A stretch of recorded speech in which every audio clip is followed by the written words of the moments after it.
All right, let's go to BJ in Appleton. I have a son who has a drug addiction. I've been struggling with it for, as far as I know, 6 to 7 years.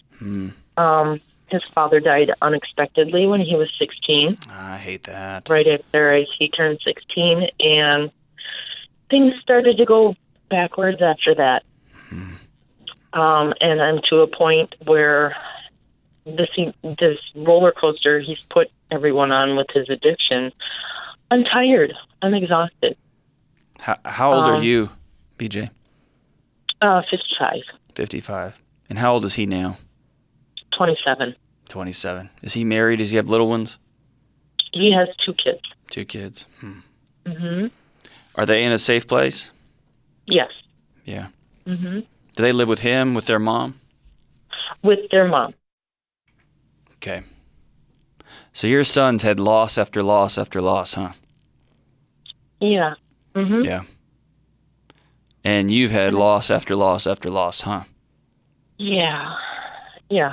So can I tell you this, BJ? You're allowed to be exhausted. Thank you. You're allowed to be super frustrated and heartbroken and pissed off and sad and heartbroken again and again and again. Mm-hmm. What are some things you've tried to connect with your son? I'm just for the people listening to this, what are some things you've gone through to try to connect with him? He's been through group sessions and counseling and rehabs, and I've been there with him. You know, I've attended his rehabs, I've attended his group sessions. You know, I visited him when he was in jail. Mm-hmm. Always let him know I love him and support him, and I'm there for him. And he has the tools from previous group sessions and counseling sessions. He knows what to do. He just won't do it. And I've told him several times, I think if he saw a therapist and talked about the demons that haunt him, it would do a great deal for him.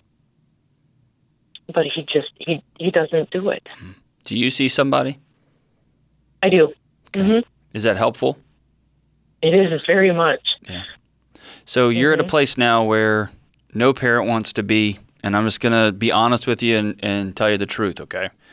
Mm-hmm. There's absolutely nothing you can do for your son other than continue to love him and to draw firm boundaries that keep you safe and you well and you whole.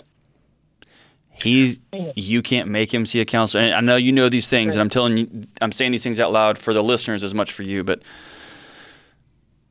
until he decides he wants to get well and whole, he's not going to get well and whole. And anything in between that is performance, right? And it's going to fall down. And it's real frustrating that he won't get clean for his kids. It's real frustrating that he won't get clean for his ex. It's real frustrating he won't get clean for you, but he won't.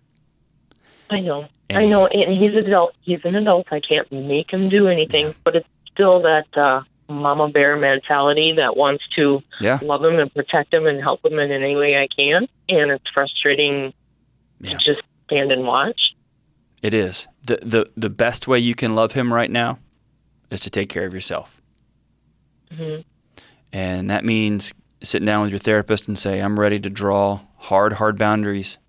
I'm ready to create a life, reverse engineer a life of where I want to go, where I want to be, not that just constantly in response to my son and his addiction, his challenges.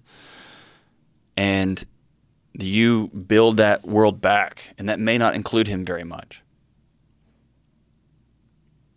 Who knows when he's going to decide to turn it around? He's had a supportive mom. My guess is even before your husband passed away, there's probably some demons way back there that he's experienced, that he's working through. But man, that's tough, loving an addict. I can't think of no other thing, because it's like having a funeral to someone who's still walking around. And for you, this is loss on top of a loss. You lost your husband.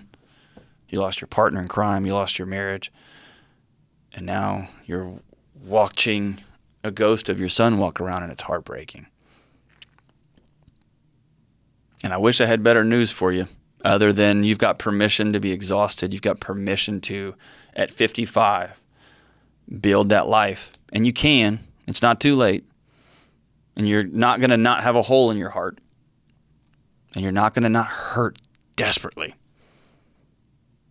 But you can begin to work towards the places you want to go, the person you want to continue to become, the grandma to those 2 baby girls that you want to become. You can work towards that. And hope upon hope and pray upon prayer that he falls down on his face and decides, I'm ready. I'm ready to go see somebody. I'm ready to do the hard trauma work and work through this stuff because I'm worth it. My kids are worth it. My mama's worth it. My future's worth it. But love comes with risk and hits hard. I hate that for you, Bobby Joe. I hate it for you. Ugh.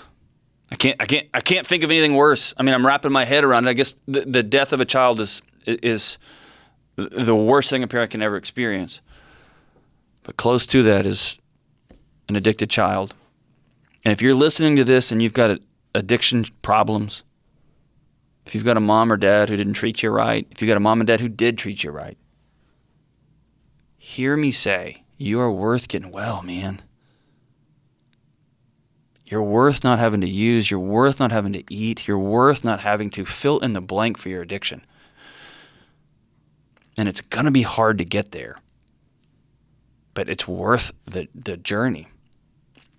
It's worth those hard conversations. It's worth those hard counseling sessions. It's worth painfully changing your behaviors and falling down and scraping your knees and your face and hurting relationships and getting back up and getting back up and getting back up. But it's worth it. It's worth it. It's worth it.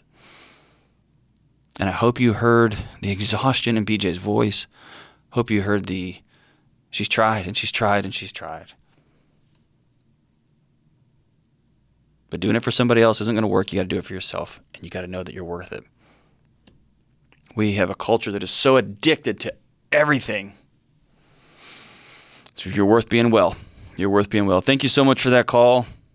Thank you so much for that call, BJ.